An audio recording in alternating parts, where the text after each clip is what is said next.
call is now being recorded. Boa tarde a todos, espero que todos estejam bem. Primeiramente, seja bem-vindo, né, ao nosso primeiro encontro, assim, vocês primeiro ano e a gente da área de Ciências Humanas. Eu sou a professora Maiara, professora de Geografia de vocês. Eu já tive contato com alunos, mas só por mensagem, então, desde já eu desejo que vocês sejam muito bem-vindos, certo?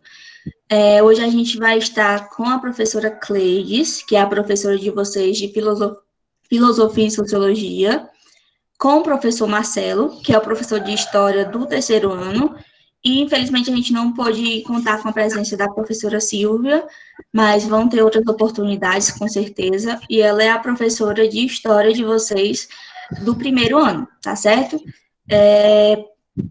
Eu acredito que vocês, ao se depararem com a escola, com essa nova experiência, vocês estão encontrando algumas dificuldades em relação ao conteúdo, em relação à abordagem, e para isso a gente está aqui para ajudar vocês, para auxiliar no que vocês precisarem, tá certo? O nosso aluno de hoje, ele vai trazer um tema muito interessante, que são as fontes estas, fontes orais, visuais, audiovisuais, escritas e atuais. E esse tema, não somente para a história, né? Não somente para a história, mas para as ciências humanas de forma geral, é um tema muito importante, porque são essas fontes que ajudam a gente entender o que aconteceu no nosso passado, tá certo?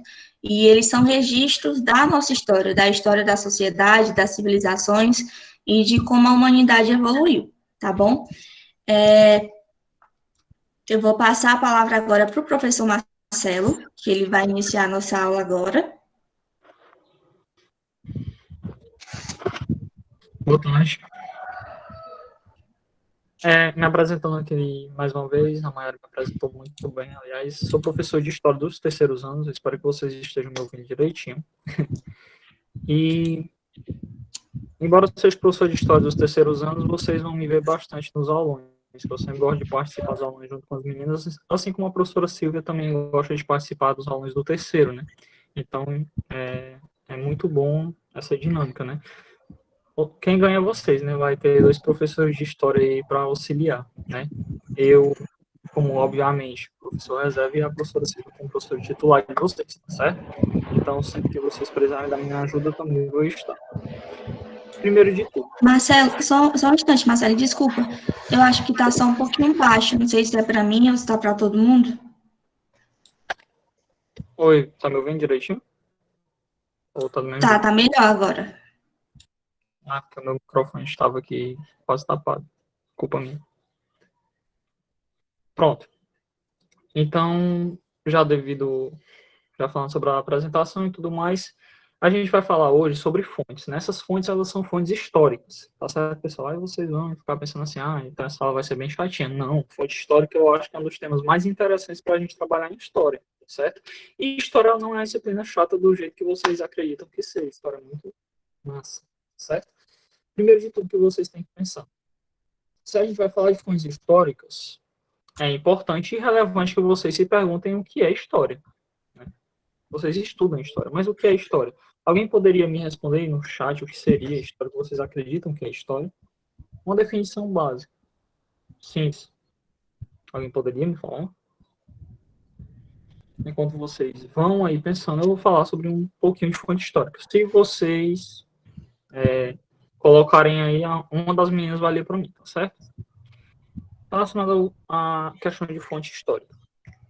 Tem a questão das fontes históricas serem materiais e a questão das fontes históricas serem imateriais, né? Ou seja, vai ter a questão das fontes históricas que a gente pode tocar as fontes palpáveis, tá certo?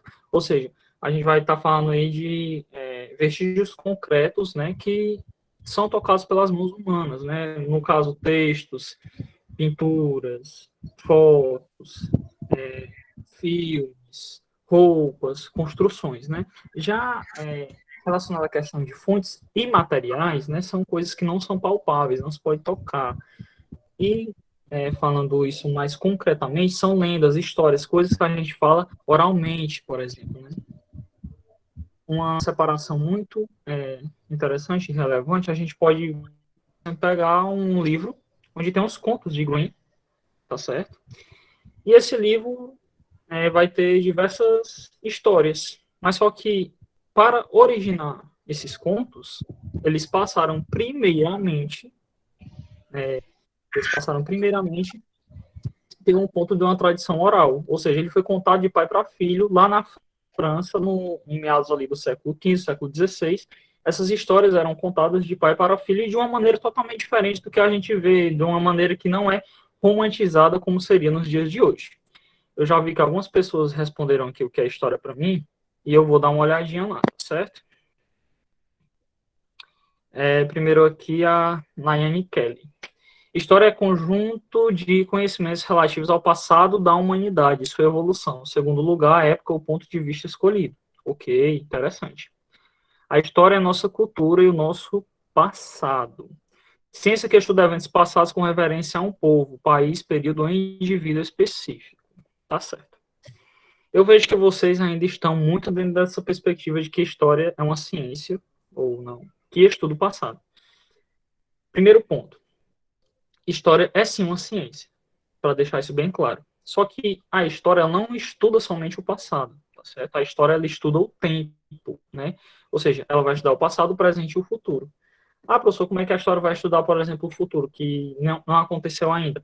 A gente faz previsão, vocês são profetas? Não, a gente faz análise sobre a situação atual, a partir de questões passadas, e a gente relaciona tudo isso, né? Por exemplo, a situação lá de Napoleão ter perdido a guerra quando ele tentou invadir a Rússia no frio, né? Ou seja, uma coisa que aconteceu bem no passado. Se o Hitler, por exemplo, em 1930 e 1940 e pouco, 42 e tal, ele tivesse se tocado de que Napoleão na guerra por ter entrado na Rússia durante o inverno, ele poderia não ter perdido a guerra e não ter invadido a Rússia naquele momento, ter deixado de invadir a Rússia depois. Ou seja, tudo isso está referente a questões históricas, para vocês entenderem o quanto a história é importante, né? E não somente nas questões passadas, a gente entender a atual conjuntura do presente a partir de ideias do passado e a partir de percepções futuras do que pode acontecer ou não, tá certo? Então, história é uma ciência que ela vai estudar coisas ao longo do tempo, mas só que coisas são essas? Ela vai estudar o que exatamente? Ela vai estudar o ser humano, tá certo? Então, a definição que o Mark Bloch, que é um historiador bem famoso, vai dar sobre história, é que a história é a ciência que estuda os homens ao longo do tempo. Então, basicamente, história é isso, tá certo? É a definição mais plausível que eu poderia dar para vocês. Por que eu queria trazer a noção de o que é história para vocês? Porque vocês entendendo o que é história, vocês podem entender o que são fontes históricas, tá certo? Ou seja, fonte histórica não é só o que aconteceu lá no passado, não, tá certo? Não é só as coisas de, é um papiro antigo lá do Egito, é um texto antigo, o Coliseu Romano, a fonte histórica é os livros lá da Idade Média que os padres escreviam. Não, fonte histórica é bem diferente, tá certo? Fonte histórica é bem diferente disso, porque fonte histórica vai passar por uma ideia de quê? Que tudo que o homem toca e transforma e modifica dentro da sociedade vai ser uma fonte histórica. Por exemplo, esse vídeo que a gente está gravando agora, ele vai subir para a plataforma do YouTube depois, tá certo? Então, quando esse vídeo estiver lá, vocês possivelmente, né, hoje não. Hoje vocês não vão identificar isso como fonte, mas ele é uma fonte.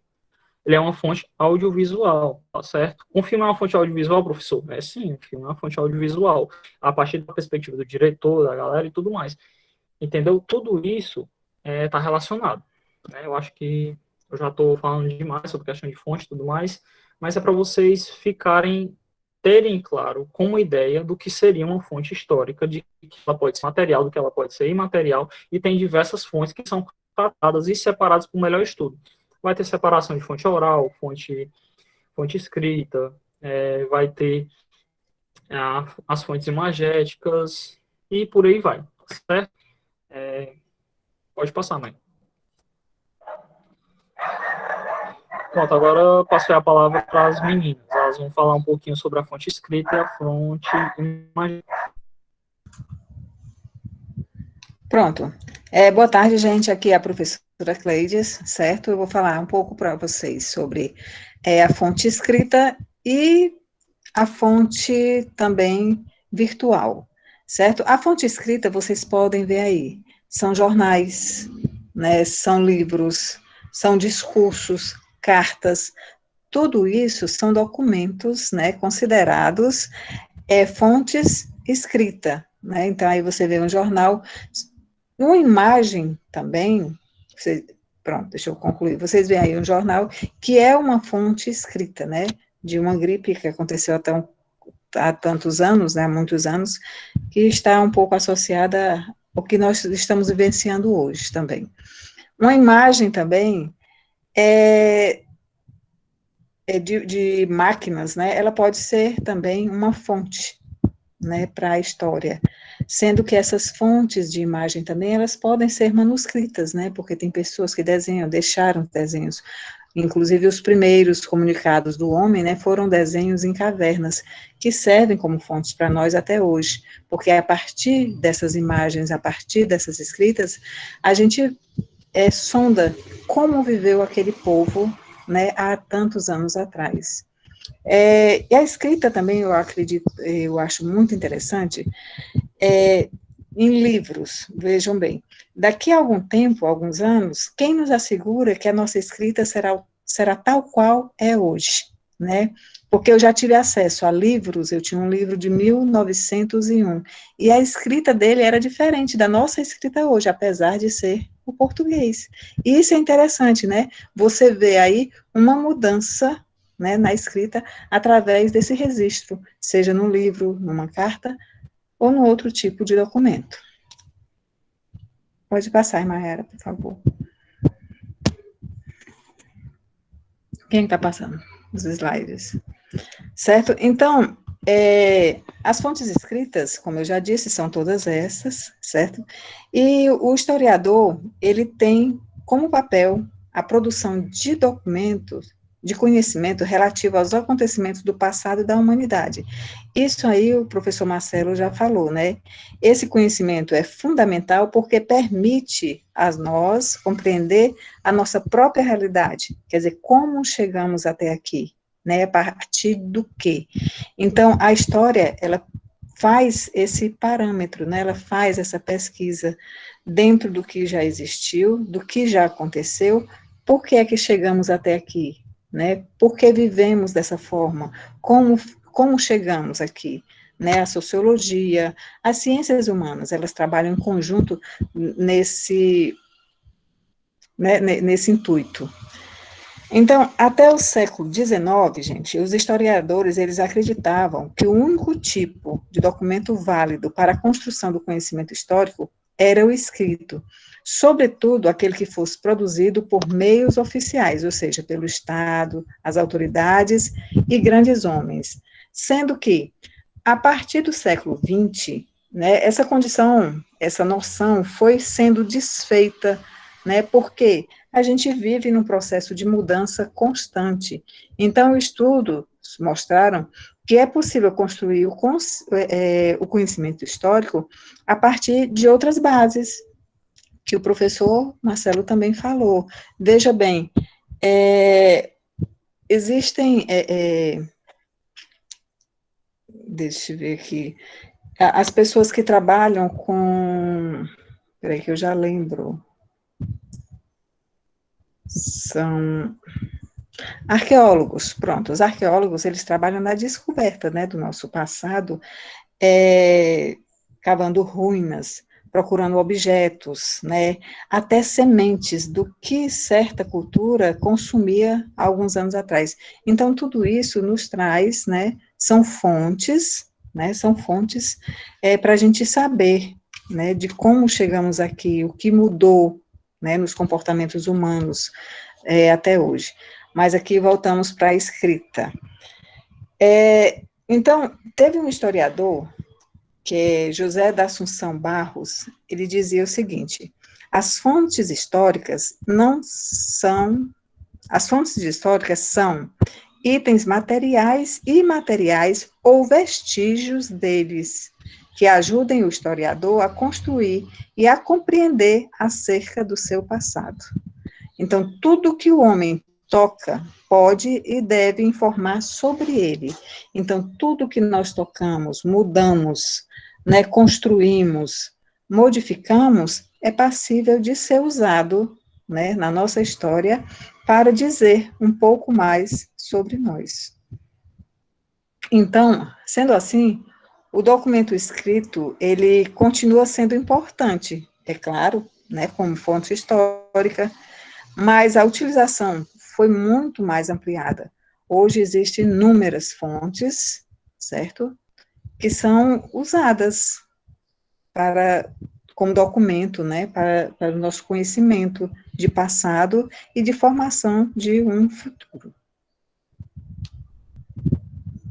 Deixa eu ver. Por exemplo, o Marcelo também falou, as obras de literatura, né, que foram contos, e existem outros, muitos outros objetos de trabalho, né, dos historiadores na investigação do nosso passado. Então, deixa eu ver, testemunhos também, né, passaram a ser utilizados. Então, vamos agora para as fontes digitais. Bom, as fontes digitais, gente, elas vêm, né, através dos meios de comunicação e da internet, que não é uma coisa tão, não é velha, né, uma coisa, uma descoberta, é um uso recente, né, nós temos um uso bem recente dessas fontes digitais, dessas fontes virtuais de comunicação, e que servem também para essa evolução do homem, na história do homem, né? As redes sociais, elas já existem hoje em diversos formatos, né, e com muitas finalidades, certo? Seja a interação, o relacionamento, o entretenimento, né, e a grande vantagem dela é diminuir, né, a distância. Nas primeiras redes sociais, haviam só a troca de mensagens, não sei se vocês sabem, né, que eram feitas só troca de mensagem por e-mail, né. Já nas atuais, vocês veem, existe uma amplitude muito grande das possibilidades, né. A gente pode criar um perfil, montar uma empresa, né. Nesse perfil você coloca fotos pessoais, informações também, além da comunicação, que são bem mais abrangentes, né? Empresas hoje, né, dentro desse contexto que a gente está vivendo, funcionam, muitas empresas, somente virtualmente. E uma das grandes vantagens atualmente também é essa possibilidade de vocês estarem estudando, né, através de uma rede social, que poderia, no outrora, estar totalmente parado. Se bem que outrora também, né, foi usado nesse mesmo contexto da gripe espanhola, que vocês viram lá atrás, um slide, se usava o rádio. Por quê? Porque era o meio de comunicação que se tinha, era uma fonte, né, também, vamos dizer assim, digital, uma fonte de comunicação, né, mas o que se tinha. Hoje não, já permeia, né, já permite que a gente veja a face do outro, faça essa leitura, e estejamos todos nós aqui, né. Então, dentro desse contexto das fontes virtuais, nós temos inúmeras possibilidades. Tem as redes sociais, vocês podem conhecer o Facebook, né, o Instagram, que tem esse contexto, certo?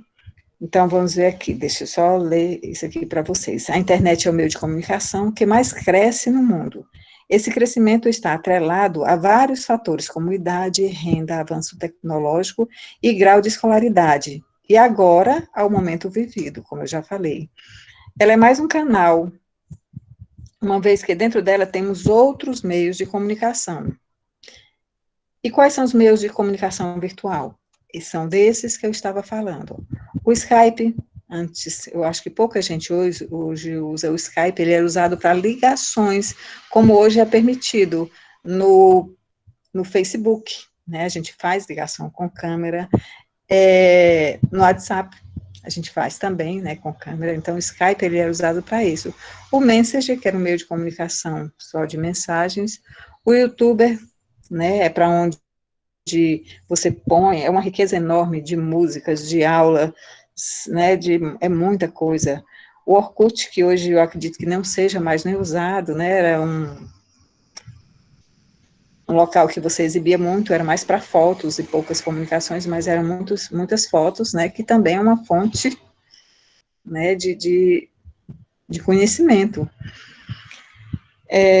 Então, muitos outros que vocês devem conhecer até mais que eu, creio eu. Então, as redes sociais, elas nasceram, olha só como é bem jovem, nos anos 90, né, e elas, sua característica principal é o uso das mídias sociais, e por ser possível criar perfis que permitem o compartilhamento, como eu já disse, de mensagens, de fotos, de vídeos, né, e isso futuramente e atualmente já é usado na própria história como uma fonte, né, dentro da história. Em que sentido? Veja bem, nós temos os problemas das mensagens, né, que são falsas. Isso já corre algumas questões na justiça, né, então, já são documentos, por exemplo, uma gravação no WhatsApp, né, uma comunicação, um telefonema, né, isso pode ser gravado e ser usado como prova. Então, tudo isso são fontes, né, seja na história, seja no setor jurídico, né, porque às vezes é usado também. Então, é isso, né, apesar, aqui nas nossas aulas, né, apesar de ter sido uma riqueza muito grande, né, esse compartilhamento, porque nos permite, se não a todos, mas a grande parte do pessoal, ter acesso, né, a uma comunicação, a uma aula, a um enriquecimento do próprio currículo. Dessa forma, né, também mostrou uma desigualdade também, né, porque muitas pessoas, às vezes, não têm, o que é lamentável, né, que eu espero que haja equilíbrio. Então, é isso, gente. As fontes que eu queria apresentar para vocês eram essas, certo? Fontes virtuais e as fontes escritas dentro da história. Só que tem outras fontes que vocês vão conhecer agora. Obrigada e boa tarde.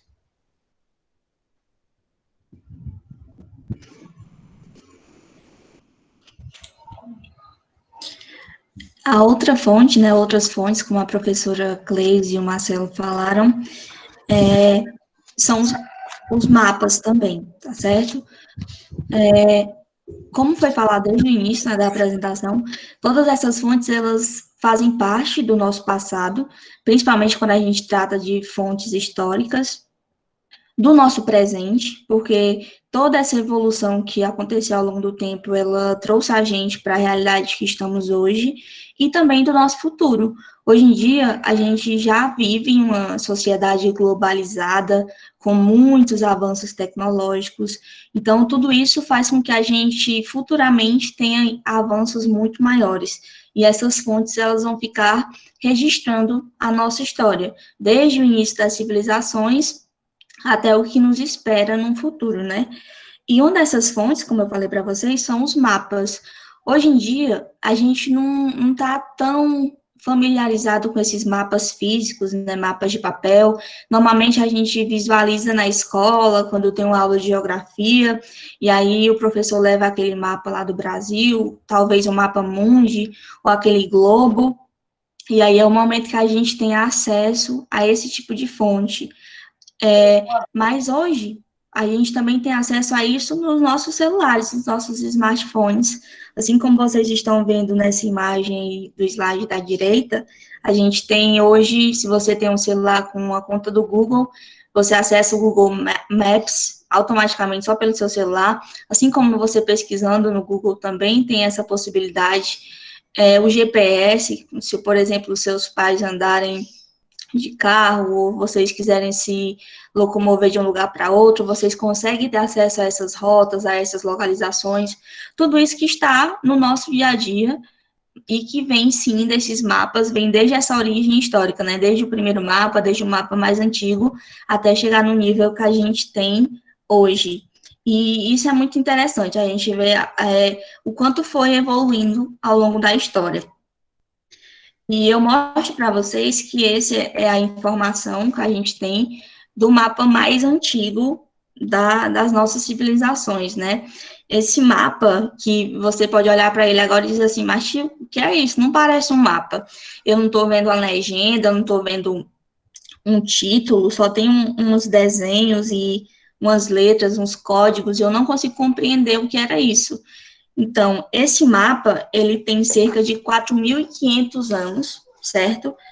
Segundo fontes históricas, é o mapa mais antigo que a gente tem, que foi encontrado, né? Logicamente que outras informações, outros tipos de fontes foram produzidas, mas, no caso, a gente só consegue ter acesso quando tem o trabalho de um historiador, de um arqueólogo, como a Cleis falou, para encontrar esses objetos que vão servir de fonte para o nosso estudo.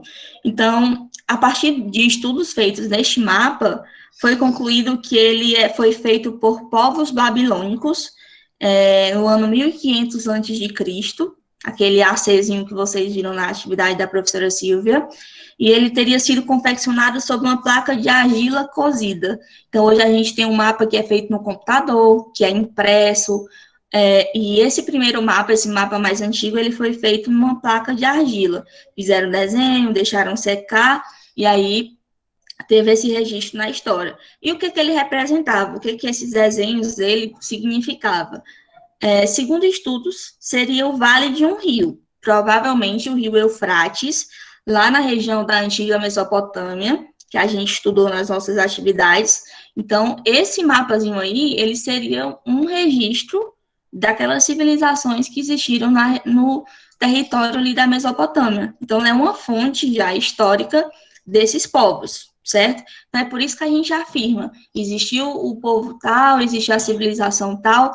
Por quê? Porque esses documentos históricos, essas fontes, foram encontradas e servem de instrumento de estudo mesmo da gente. E ele foi encontrado numa região chamada Garsu, por isso que é o nome dele aí, Gassum, que hoje é o atual Iraque, tá certo? Então, esse mapinha aí, bem, bem diferente do que a gente tem hoje, é o mapa mais antigo que a gente tem acesso, tá bom? E aí, a partir desses mapas, desse mapa mais antigo que eu trouxe para vocês, a nossa sociedade, ela foi evoluindo, e os mapas, eles nunca deixaram de ser um instrumento de catalogação, de registro de informações, certo? No período das grandes civilizações, por exemplo, junto do navio lá, todos os marinheiros que iam, toda a corte real, ia sempre uma pessoa para desenhar essas plantas, esses mapas dos territórios que eles estavam encontrando. Então, quando eles encontraram a América, por exemplo, tinha uma pessoa naquela expedição, na qual a função era exatamente fazer o desenho daquele território, descrever quais eram as características, se tinha algum povo vivendo ali, quais eram as características. Então, quando vocês pesquisarem no Google, por exemplo, mapas históricos, vão vir sempre um mapa com aparência assim mais rústica, envelhecida, porque não tinha tanta tecnologia como a gente tem hoje, né? Como eu falei para vocês, que é feito no computador, que é impresso e tudo mais. Então, ele era desenhado. Por isso que ele era, de certa forma, impreciso. Então, não tem como eu levar totalmente a sério as informações que tinha naquele mapa, porque ele era desenhado por alguém que tinha um objetivo, né, que sabia o que queria registrar, e também não tinha tanta tecnologia para registrar tudo que tinha naquele local, né? Mas eles são muito importantes. Por quê? Porque no período dessas grandes navegações, por exemplo, esse mapa que a pessoa desenhava era levado, no caso, por exemplo, quem descobriu a América. A pessoa que desenhou o mapa aqui da América, esse mapa foi levado para a Europa e lá eles utilizavam esse mapa para poder entender que tinha sido um território recém-conquistado, quais eram os elementos que tinham ali naquele território, o que eles poderiam fazer. Então, isso foi muito importante para a história daquele povo, assim como é importante para a nossa história hoje, porque a gente consegue ter uma fonte para entender como que aconteceu esse processo, como que esses colonizadores chegaram aqui, como que tudo isso aconteceu. Então, esse mapazinho da direita, a gente tem o recorte, né, espacial da América, no caso da América do Sul, né, que é onde está localizado o Brasil. Então, aquela relaçãozinha que tem a América do Norte, que é composto por Estados Unidos, Canadá e México, e o restante, né, que é considerado América Latina, que foi, de fato, onde ocorreu a exploração, no período da colonização. Então, esse mapa tem um registrozinho, assim, aqui na parte de baixo, não sei se vocês conseguem ver bem, mas tem um desenho dos povos indígenas que viviam aqui. Então, tem o desenho, né, dos trajes, de como eles estavam, das ferramentas que eles utilizavam. Então, isso é importante para que a gente possa entender como que isso aconteceu. Assim como no mapinha aqui da direita, a gente tem aqui um desenho dos navios, por onde que eles vieram, né? Aqui a gente tem a imagem do índio, das florestas, no caso o pau-brasil, né, que era explorado no momento, naquele período histórico, os animais que viviam aqui. Então, esses mapas históricos, eles servem exatamente para detalhar isso, tanto no período passado, como para o nosso entendimento atual, tá certo? E aí, para além desses mapas históricos, existem hoje muitos outros mapas. Existe, por exemplo, mapa turístico, mapa linguístico, mapa populacional ou demográfico, que são os mapas que a gente trata de população. É o caso desse primeiro mapinha aqui da esquerda, certo? Esse bem coloridinho. E os mapas, eles sempre vão ter elementos, certo? Observem a variação que a gente tem hoje. O mapa histórico, que eu mostrei para vocês no slide anterior, ele era bem mais desenhado, não tinha tantos detalhes.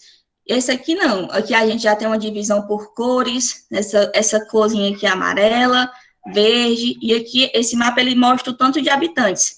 Então, quanto mais escuro aqui, vão ser mais habitantes nesse local, tá certo? Esse aqui, primeiro mapa, é um mapa demográfico, que trata de população. Esse segundo mapazinho aqui, que é o mapa mundi, que tá todos os paísezinhos aqui, é um mapa político, certo? Por que é um mapa político? Porque aqui eu estou definindo exatamente cada território. Lembra do contexto, do conceito de território? Dividido por fronteira, tem uma ideia de poder.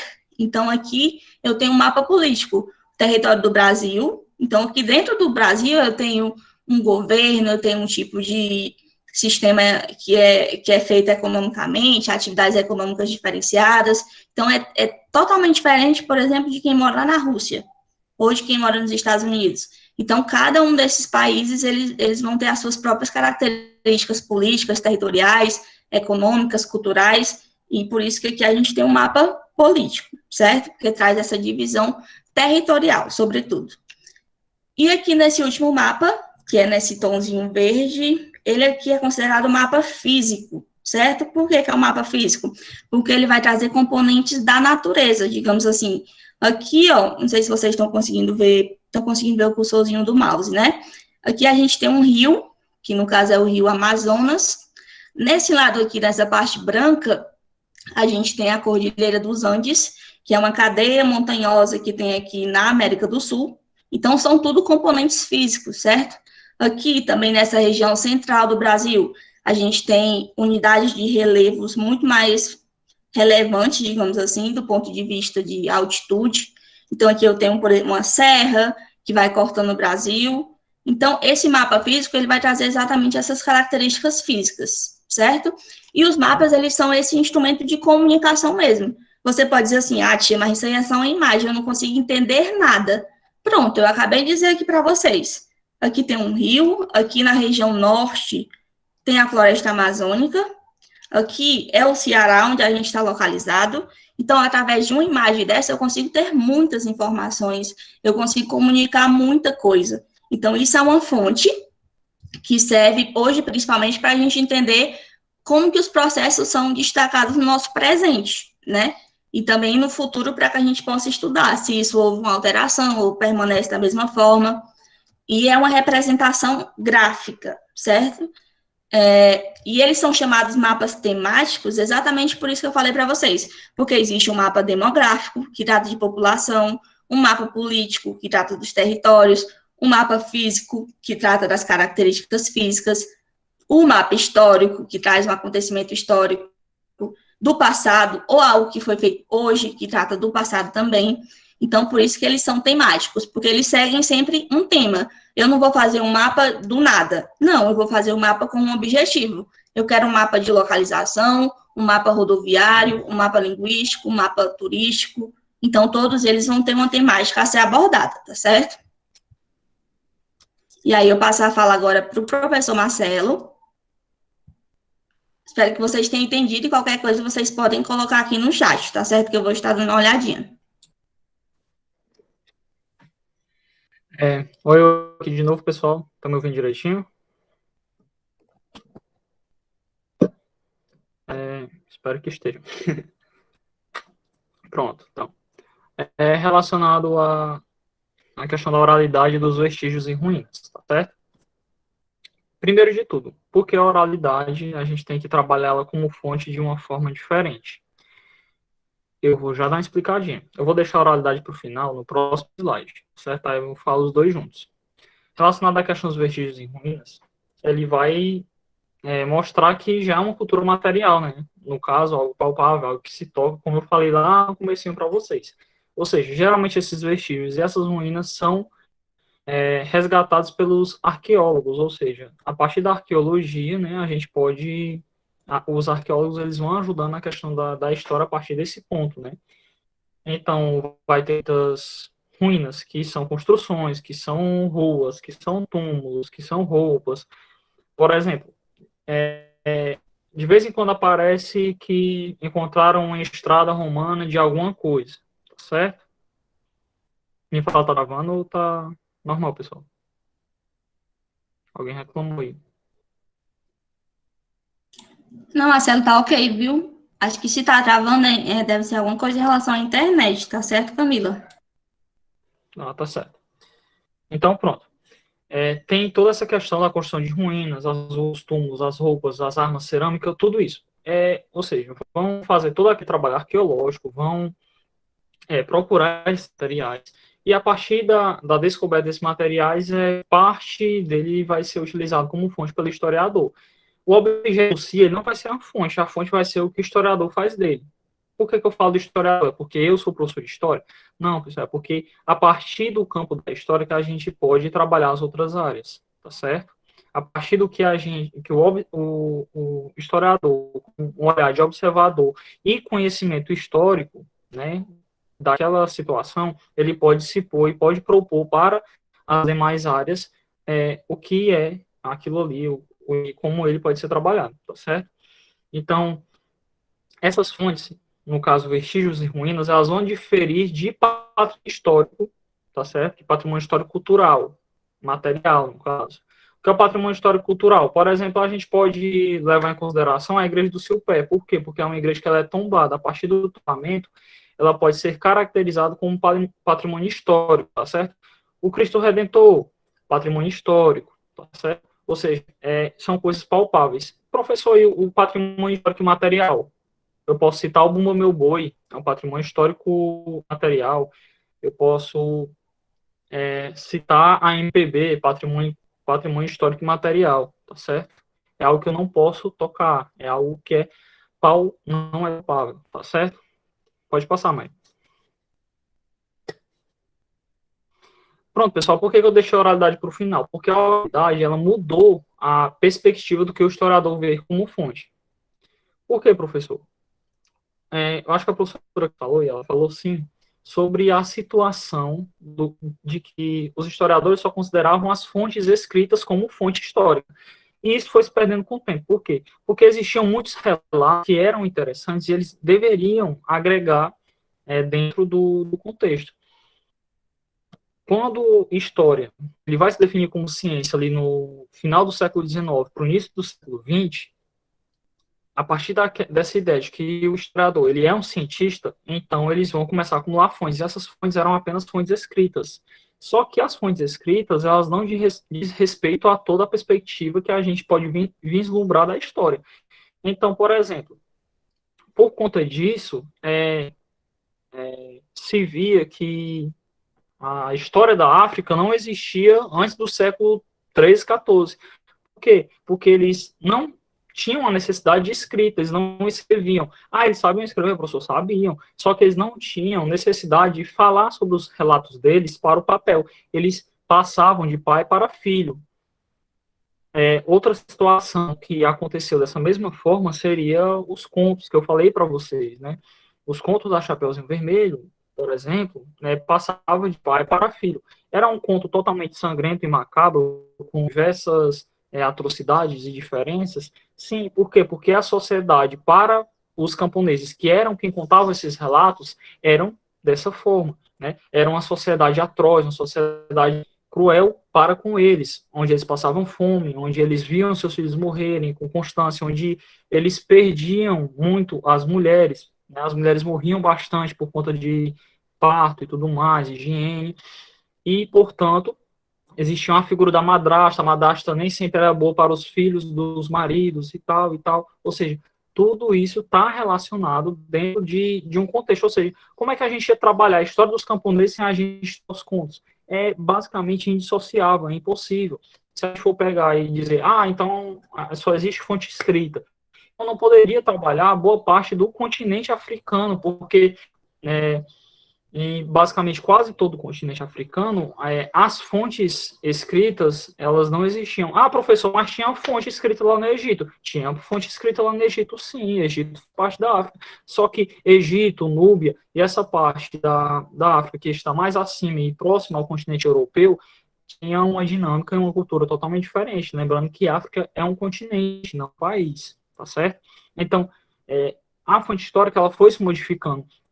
E vale ressaltar que é muito interessante essa situação de que a fonte histórica é algo que se modifica com o tocar, com o olhar, com tudo que o homem vai modificando. O homem ele vai modificando as coisas ao seu redor e a partir dessas modificações ele transforma aquilo em fonte histórica. Tá certo? Pode passar. Então, pessoal, acho que é uma das fontes que eu mais utilizo em sala de aula, talvez seja a música, tá certo? Agora, nesse momento, vocês vão achar que eu tô meio vesgo, mas é porque eu sempre fico olhando pro computador e fico olhando pro celular, certo? Porque aí eu vou ler aqui as letras de músicas para vocês. Mas, antes disso, só para vocês entenderem, a música, né, como fonte histórica, ela tem a mesma necessidade de construir narrativas como todas as outras, né? A música não pode ser fonte, um relato oral por si só não pode ser fonte, uma fonte escrita por si só não pode ser fonte, nada pode ser fonte se não for tocado por um estudioso, um historiador. No caso dos mapas, se não tiver ali o concílio entre um historiador e um profissional da geografia, é necessário, né, que se tenha esses diálogos entre as áreas da humanidade para que se construa uma fonte histórica, tá certo? Então, eu coloquei aqui algumas imagens para vocês terem ideia, que, por exemplo, essa primeira imagem acima, né, da esquerda, ela praticamente ela já evoca uma música, né? Ela evoca uma música que é para dizer que não falei das flores, né? Na época da ditadura militar. Então ela é uma música que ela é bem conhecida, principalmente para quem toca violão ou para quem iniciou a tocar violão, porque ela só tem duas, três notas, não vou lembrar. Então, basicamente, quase todo mundo aprende violão tocando essa música. E ela é basicamente o hino contra a ditadura militar aqui no Brasil, tá certo? Essa passeata aqui central vai falar sobre a resistência italiana. Eu vou pedir para vocês aguardarem só um pouquinho para ver se vocês conseguem identificar qual é a música. E vai falar sobre a resistência italiana. E, por último, é a música Apesar de Você, do Chico Buarque, que também foi basicamente outro hino que a ditadura, que foi contra a ditadura militar, tá certo? E as imagens abaixo é só meramente ilustrativas e belas imagens que eu achei. Pode passar. Pronto. Agora eu vou precisar da ajuda de vocês, tá certo? Eu coloquei várias letras de música aqui, e eu vou ler, e eu peço para que vocês escrevam no chat de quem é a música, ou então o nome dessa música, tá certo? Eu vou ler, e não falem antes de eu terminar de ler alguma coisa assim, eu quero que vocês me respondam, tá certo? Primeira letra de música, vamos lá. Se o diabo amassa o pão, você morre, você come. Eu não morri e nem comi, eu fiz amizade com fome. E aí, pessoal, de quem é essa música? Quem é o cantor? Quem é o intérprete? Não, não é do Roberto Carlos. Projota. Nome da música, Moleque de Vila. Projota, Moleque de Vila. Parabéns, vocês estão de parabéns. Roberto Carlos bateu assim na trave, viu? Passou pertinho, quase que era o Roberto Carlos. Assim, pessoal, a figura que o Projota criou no Big Brother é totalmente diferente da que ele escreve nas músicas. Então, eu prefiro ficar, por enquanto, né, com a figura que ele demonstrou ser enquanto cantor.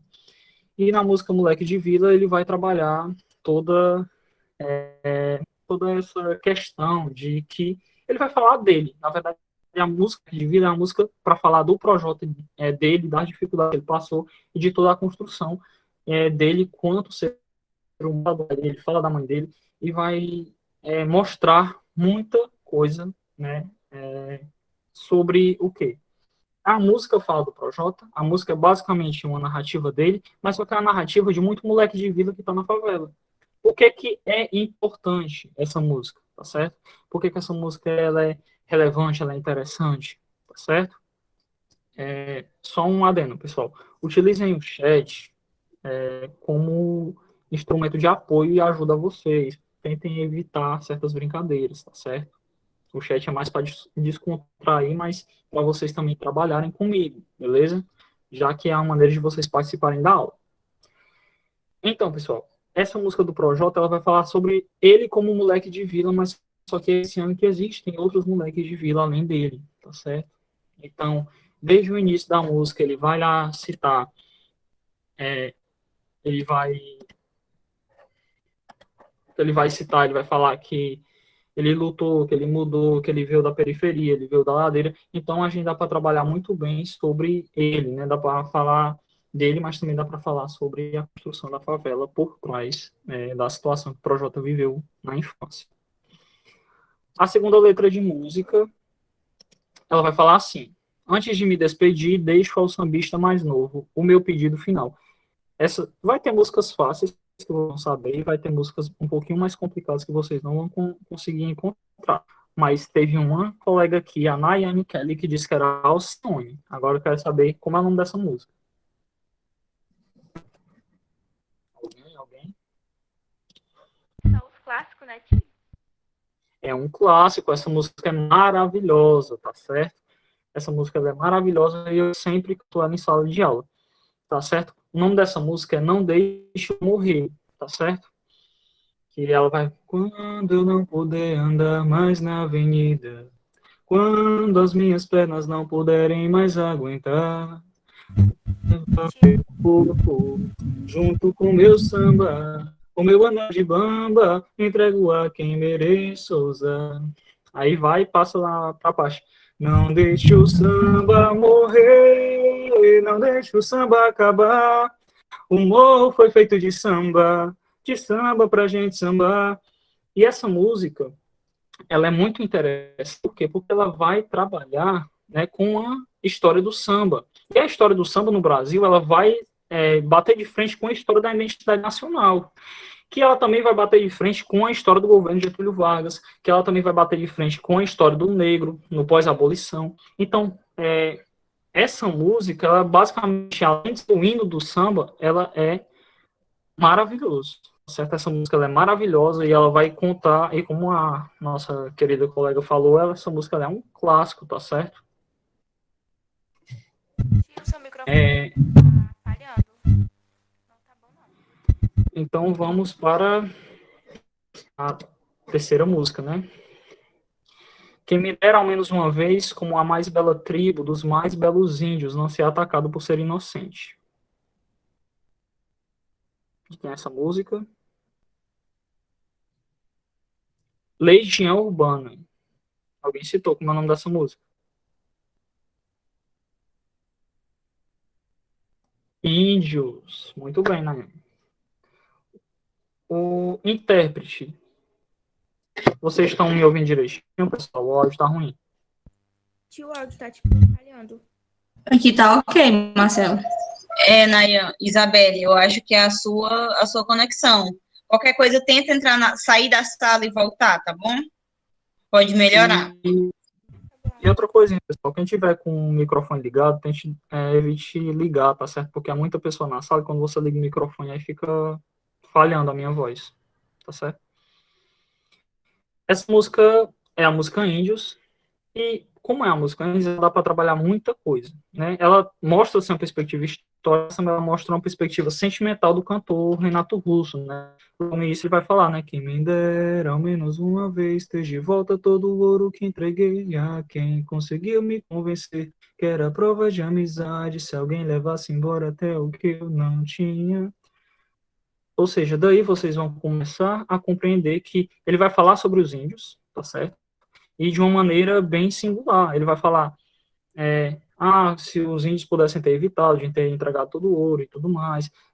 Aí ele vai falar como nesse trecho aqui, ele só queria não ser atacado como ser inocente, como os portugueses fizeram, como os índios ainda são atacados até os dias de hoje. Então, isso é que é interessante, né? Isso é o relevante. Entender que essa música do Renato, ela consegue ser temporal, tá certo? Obviamente do Legião Urbana, mas do Renato, porque o Renato escrevia basicamente todas as músicas do Legião. Então, é muito monstruosa o poder que essa música tem de que, e até mesmo boa parte das músicas do Legião, quando a gente começa a escutar elas e perceber que essas músicas são atemporais, a gente pode trabalhar tanto as situações presentes como passadas, né? E por isso que é muito relevante para a história, porque a história não é só a ciência do passado, como eu falei para vocês, né? E para vocês verem a variedade do que a gente pode trabalhar como fonte, eu não vou trazer só musiquinhas aqui que vocês vão lá, essa música aí tem a letra bonita, interessante. E, né, eu acho que é questão de gosto musical também, né? Por exemplo, aqui, ó, eu vou beijando desse copo abraçando as garrafas. Solidão é companheira nesse risca-faca. De quem é essa música? Zé Neto e Cristiano. Agora, me digam aí que música é essa? Largo as traças. O nome dessa música eu vou dar um desconto, tá certo? O nome dessa música é Largado às Traças, tá certo? Então, a professor, que raios que essa música a gente pode trabalhar com ela? Eu não vejo sentido. Só a história ela é muito dinâmica, tá certo? A história ela trabalha questões da saúde, ela trabalha questões da cultura, ela trabalha questões sociais, ela trabalha muita coisa. Então, quando a gente leva essa música para a sala de aula, que é uma música sertaneja que vocês escutam em momentos aleatórios, de como, vai falar sobre questão da bebida. E quando você percebe que eu sou muito fã do Zé Neto Cristiano, sou muito fã do Gustavo Lima, eu sou muito fã dessa galera, e você percebe que as letras dele evocam a questão da bebida, né? Então você vai fazer uma relação com o consumo de álcool na adolescência. Está relacionado, professor? Está relacionado. Isso é que é interessante, tá certo? Uma música ela vai evocar diversos sentimentos e ela vai influenciar diversas massas. Por exemplo, a música Apesar de Você, de Chico Buarque, fez as pessoas irem às ruas. E, obviamente, a música Largado às Traças do Zé Neto Cristiano vai fazer você beber. Não é que vai fazer você beber, mas, de certa forma, né, vai fazer com que você ache que a bebida é algo interessante. E acho interessante, no caso da letra dessa música, acho interessante para você passar as mágoas, né, riscar o chifre no asfalto, esse tipo de coisa. Então, o seu chifre, né, vamos pensar que o seu chifre ele pode ser trabalhado com fonte histórica, entendeu? Para vocês entenderem a importância e a relevância da situação, viu? Então, vamos lá. Agora passando para a música que eu adoro, tá certo? Tem um enorme, né? O dinheiro tira o homem da miséria, mas não pode arrancar de dentro dele a favela. De quem é essa música? Canção de Racionais MCs, Nego Drama. Muito bem, que foi que deu a resposta aqui primeiro. Nayane Kelly, parabéns, Anderson Lopes também. Richelle Henrique Nascimento, parabéns a todos que deram a resposta corretamente, tá certo? Essa música é Nego Drama, tá certo? O Racionais, ele basicamente é o pioneiro do rap aqui no Brasil, né? Então, quem gosta de rap, quase que singularmente gosto de Racionais, porque eles é o pai do rap no Brasil, os caras são sensacionais, e é isso, tá certo? Então, na música Negro Drama, ele vai falar sobre muitas questões que o negro passa na sociedade, né? Ele vai falar na Negro Drama, entre o sucesso e a lama, de problemas, inveja, luxo, fama, Negro Drama, cabelo crespo, a pele escura, a ferida, a chaga, a procura da cura, Negro Drama, tenta ver e não vê nada, a não ser uma estrela, longe, meio ofuscada, sente o drama, o preço, a cobrança, o amor, o ódio, na vingança, Negro Drama, eu sei quem trama e quem tá comigo, o drama que eu carrego para não ser mais um preto, o drama da cadeia e favela. Sangue, sirene e choro de vela. E ele vai falar assim, em outras músicas, né? Por exemplo, na música, em uma das músicas do Racionais, na introdução, que eu não estou aqui lembrando de cabeça agora, ele vai começar a falar sobre a questão da sociedade, sobre a questão dos negros, que a mãe dele fala assim, filho, por você ser preto, você tem que ser 2 vezes melhor, mas ser 2 vezes melhor se você está pelo menos 10 vezes atrasado pela escravidão, pelo racismo, pelas psicoses, pelos traumas, ou seja, tudo isso vai estar relacionado. As músicas do Racionais, elas vão se relacionar e elas se relacionam muito bem com a questão histórica, tá certo? Outra música aqui, vamos passar. Já está terminando, tá? Para quem está apressado, já está acabando. E desculpem a minha fala, porque eu não sei falar italiano. E se eu muoio da partigiano, eu tô me ser feliz, tá certo? Quem tiver com o microfone ligado, desligue, pessoal. E que música é essa? Alguém sabe? Não preciso falar o cantor, tá? Bella Ciao. Por que que eu disse que não preciso falar? Essa música ela ficou conhecida na La Casa de Papel, tá certo? Só que essa música ela não ficou conhecida pela La Casa de Papel. Atualmente ela é conhecida por conta disso, tá certo? Só que essa música ela representou de diversas formas em diversos períodos dentro da Itália. Por exemplo, primeiro de tudo, né? Ela era uma música do campesinato italiano, né? Ou seja, a galera ali que passava dificuldade, passava fome, passava pobreza, começou a cantar a música para falar sobre o trabalho árduo que eles tinham. Essa música se modificou em 1914, porque a população da Itália que não queria que a Itália estivesse participando da Primeira Guerra Mundial, e ela se modificou mais uma vez durante o regime fascista do Mussolini na Itália. Então, a letra dessa música que a gente conhece atualmente, ela é a letra do período fascista, tá certo? A musicalidade dela, não. A musicalidade dela já vem mais para trás. Só que a letra dela é diferente, viu? Então, a letra dela basicamente vai falar que essa questão do Bella Ciao, né? Que adeus, mas o adeus não existe para os italianos, é outro para tchau mesmo, uma despedida, no caso, né? Então, essa música ela foi muito divulgada na Casa de Papel, só que ela tem uma perspectiva histórica muito maior do que ela é, tá certo? Do que ela é atualmente. Aí a galera do funk aproveitou da música, fez funk e tudo mais, né? E essa história eu creio que vocês conheçam. Vamos passar aqui para a próxima. Eu tentei variar o máximo possível o dinheiro de música e tudo mais, só que predominantemente eu bato a tecla do rap porque, me desculpem, porque eu gosto mesmo. Tem outra explicação não, tá? Mas essa daqui, né? Uns está com muito mais pouco para dar, guardando dinheiro para poder ostentar.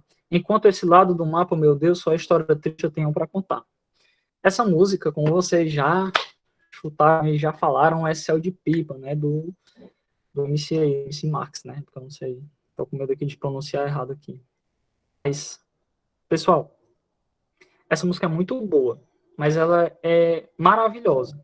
Aí você pensa assim, professor, então, boa parte das músicas pode ser trabalhado pode ser trabalhado e tudo mais. Pô, pessoal, então eu trouxe aqui uma música de funk para vocês perceberem que todas as músicas elas têm essa relevância, tá certo? Elas têm uma relevância muito importante, né, historicamente. Professor, até aquelas músicas que são imorais e tudo mais. Se você for pegar músicas de funk que tem conotação sexual, que tem conotação ao tráfico de drogas, que não é só isso, o funk não é só isso, e eu quero deixar isso bem claro. tudo isso vai mostrar a realidade ao qual aquelas pessoas estão cantando. Toda letra de música vai estar relacionada ao qual aquela realidade que a pessoa está cantando. Então, evitem preconceitos musicais. Evitem preconceito de todas as formas e também evitem preconceitos musicais. Tá certo? Então, Céu de Pipa é uma música maravilhosa que vai falar sobre a questão da favela de uma maneira primeiramente triste, né, porque ele vai falar sobre toda a realidade que ele está passando, e depois de uma maneira utópica, que ele queria, que sonhou que a favela estava linda, que todas as paredes tinham tinta, né? Então, é muito massa essa música. É muito massa por mostrar essa dualidade, né? Então, próxima música, deixa eu ver aqui. Eu não vou virar ladrão se você me der um leite, um pão, um videogame, uma televisão, uma chuteira e uma camisa do Mengão. De quem é essa música? Ladrão de Gravata, do Detonautas, não é. Essa música é Pátria que Me Pariu, do Gabriel Pensador, tá certo? O Gabriel, ele tem um acervo muito grande. Como eu disse que o rap era predominantemente aqui, então, mais uma música de rap. E esse rap é maravilhoso. A letra desse rap é muito boa e vai demonstrar e vai mostrar muitas coisas. Uma das citadas que eu posso falar para vocês, né? Ele vai iniciar falando sobre uma prostituta, né? Uma prostituta chamada Brasil esqueceu de tomar a pílula e aborreceu. O bebê não estava nos planos daquela pobre meretriz de 17 anos. O aborto era uma fortuna e ela, sem dinheiro, teve que tentar fazer um aborto caseiro, tomou remédio, tomou cachaça, tomou purgante, mas a gravidez era cada vez mais flagrante, aquele filho era pior que uma lombriga, ela pediu para o mendigo esmurrar sua barriga. Cada chute que levava, o moleque revidava lá de dentro, aprendeu a ser um feto violento. Feto forte, escapou da morte, não se sabe se foi muita azar ou muita sorte, mas 9 meses depois foi encontrado com fome e com frio, abandonado no terreno baldio. Aí, depois, mostra a tua cara, moleque, devia estar na escola, mas tá tirando cola, fumando black, vendendo brisola e crack, nunca joga bola, mas tá sempre no ataque, pistola na mão, moleque sangue bom, é melhor correr porque lá vem o camburão, é matar ou morrer, são 4 contra 1, eu me rendo, bum, bum, bum, boi, boi, boi da cara preta, pega essa criança com um tiro de escopeta, calibre 12 na cara do Brasil, idade 14, estado civil, Porto, demorou, mas a sua pátria mãe gentil conseguiu realizar um aborto. Ou seja, ele vai comparar o Brasil com uma prostituta que tem filhos e não consegue cuidar dele. E, além disso, ele vai criticar questões do aborto, ele vai criticar questões sobre os moradores de rua, ele vai falar muita coisa. E essa música também é maravilhosa, tá certo?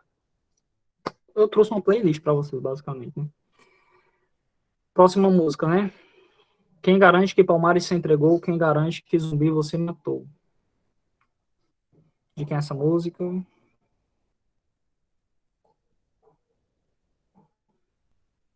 Essa música é do Nath Roots, como é o nome dessa música? Palmares. Palmares 1999, para ser mais exato. Nath Roots. Muito bem. Para quem está saindo e caindo, tudo bem, pessoal. A gente entende. Existe problema de conexão, existe todas as situações pessoais de vocês que eu, basicamente, boa parte, todos os professores, na verdade, compreendem, tá certo? Essa música é do Nath Roots e talvez seja a música que tenha mais coisas para se trabalhar, né? Inclusive como fonte, né? Ela vai que as fontes, elas, por muitas vezes, né, não é de quem está falando, por exemplo. Ele vai falar, né, a cultura e o folclore são meus, mas os livros foi você quem escreveu, né? Ou seja, ele está falando sobre a questão da cultura negra, que não foi escrita por eles, porque eles não tiveram oportunidade, porque eles foram perseguidos sem direito na escola. Então, como eles poderiam registrar a glória deles? Porque o Zumbi e Palmares e tudo isso, né, era visto algo totalmente errado na primeira vez que ele foi escrito, e depois foi modificado, tá certo? Então, existe totalmente essa diferença, tá certo? E para finalizar, a última música que eu queria trazer para vocês entenderem que toda música ela vai ser relevante enquanto fonte cultural e quanto fonte histórica, obviamente. Jamais terás a cruz, este é meu batismo. Eu tive que lutar contra o racismo. Vejo como é grande meu sentimento e por amor ergui este monumento. Essa música é Camisas Negras, né, que é dos guerreiros do Almirante, mas só que também essa música é do time do clube Vasco da Gama, tá certo? E ele vai falar sobre a construção do clube, que foi o primeiro clube do Brasil a aceitar jogadores negros, né, no seu elenco. Tem toda a construção. o Vasco, por si só, tem uma história grandíssima, né? Independentemente da situação que o clube se encontra atualmente, todos os clubes do Brasil, eles têm história bem interessante, né? E o futebol, ele é muito relevante dentro dessa construção histórica, tá certo? Então, eu coloquei essa frase para finalizar, né? Música é quando alguém dá som aos sentimentos da gente. E eu espero que vocês tenham gostado. Eu sei que eu me alonguei na minha fala, mas é porque eu queria que vocês ficassem um pouquinho aqui. E foi um prazer ter conhecido vocês, estar aqui com vocês na presença. E quando precisar, qualquer dúvida, né? Estou por aqui também. Forte abraço. E aguardem, tá? Os demais professores. Vão embora agora não.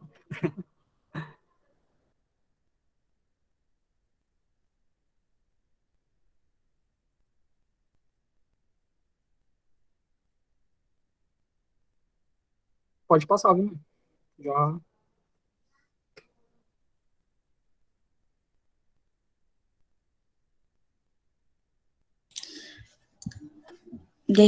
Deu um errinho aqui no slide, Marcelo. Vou colocar de novo. Não, tá certo. Eu já finalizei a fala. Eu acho que tu vai falar mais alguma coisa.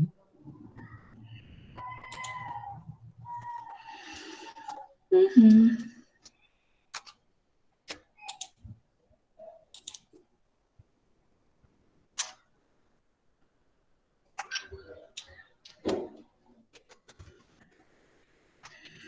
É isso.